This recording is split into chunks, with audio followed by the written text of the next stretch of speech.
Movies that change the race of an already established character for the sake of equality are super lazy. Look before you burn me at stake, hear me out please. I'm going to use the Little Mermaid live-action adaptation for example. Ariel is already established to be a white redhead in the animated version, so what's the point of turning her black? When movies do this, makes it seem like a cheap cash grab when you change an already established character race just so you can say you're diverse.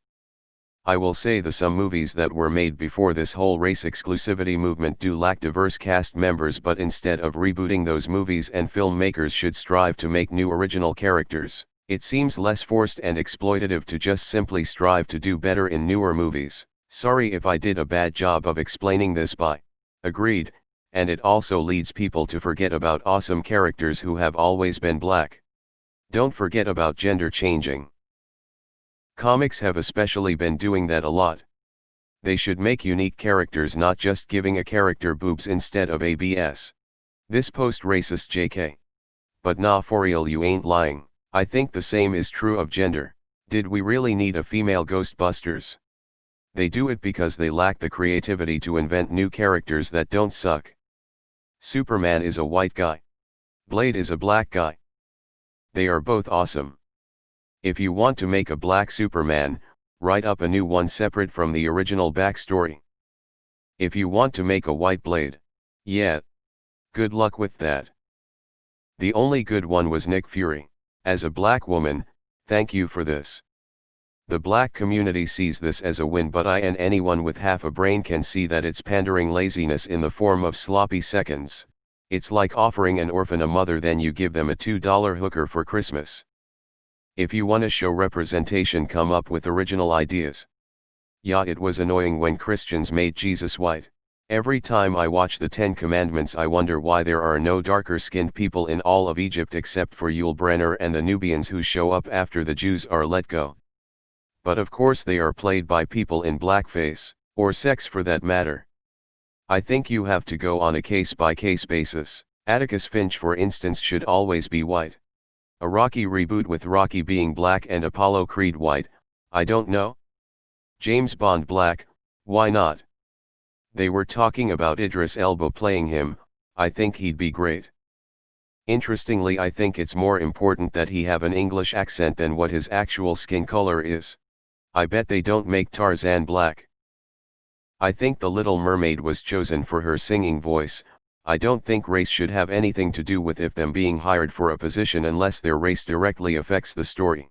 I'd say this also goes for when Hermione was played by a black woman in Harry Potter and the Cursed Child. No, I wouldn't have had a problem with it if Hermione was black in the movies. I don't remember her race being established in the books, but it was in the movies. For more than a decade, Hermione was white, and J.K. Rowling simply saying, well, we never said she was white, I like a black Hermione, doesn't make sense. Why didn't you cast a black girl for the role then? It just feels like they cast the woman for the sake of inclusivity, the same as when she said that Dumbledore is gay, and then doesn't even hint on it at all in the books.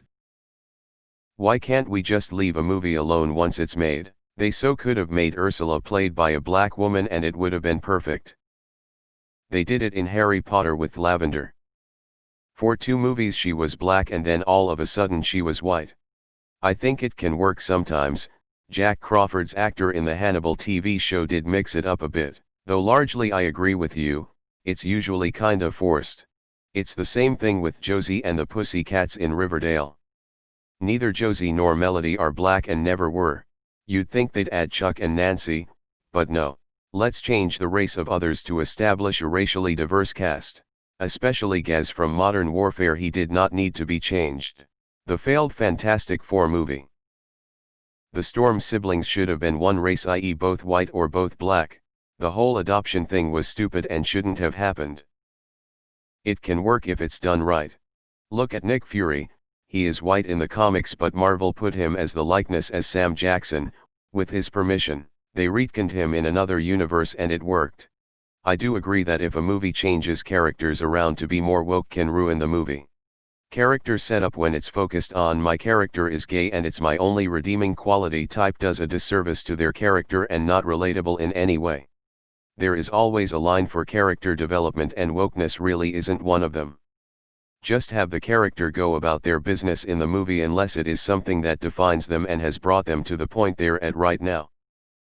Black superhero that doesn't age has seen the days of slavery, Jim Crow, etc., and that has defined him/her works on so many levels. Then hey, I'm a superhero and I'm black, so let's focus on that for no other reason than that only fact. I like characters that are fleshed out and have a backstory regardless of their race, gender, or sexual orientation. That's just me though. I'm just gonna leave this here. Avatar, The Last Airbender live action. I see it as a middle finger to the people of the race that they're pandering to. Oh, you want a great black character to look up to in cinema? Well, that's a lot of work, see, and we don't actually want to take your culture into consideration, so we're gonna give you this palette-swapped hand-me-down. I've heard some super interesting and amazing African tales. I wish they'd make a new movie about them rather than ripping off another tale. Like this one about a princess warrior who fights for her right to wed with logic. A powerful princess who is smart and wants love. She finds it too, with an elephant hunter. Makes it seem like a cheap cash grab. Because it is, because people are stupid and easy to get money from. Making original stories is hard. Making a character black and not changing anything else is easy money, because again, people are stupid and easy to get money from. I agree with this so hard. Mary Jane is also a white redhead. At the same time though, Aunt Em is supposed to be an old bitch, not a sexy one. Remakes are usually lazier than original movies if they don't change their approach, so yes, definitely agree that instead more movies with diverse leads should be produced. Disney's live-action remakes are all terrible, so I'm not sure why anyone would even care about The Little Mermaid. They could make Ariel a horse and I still wouldn't care.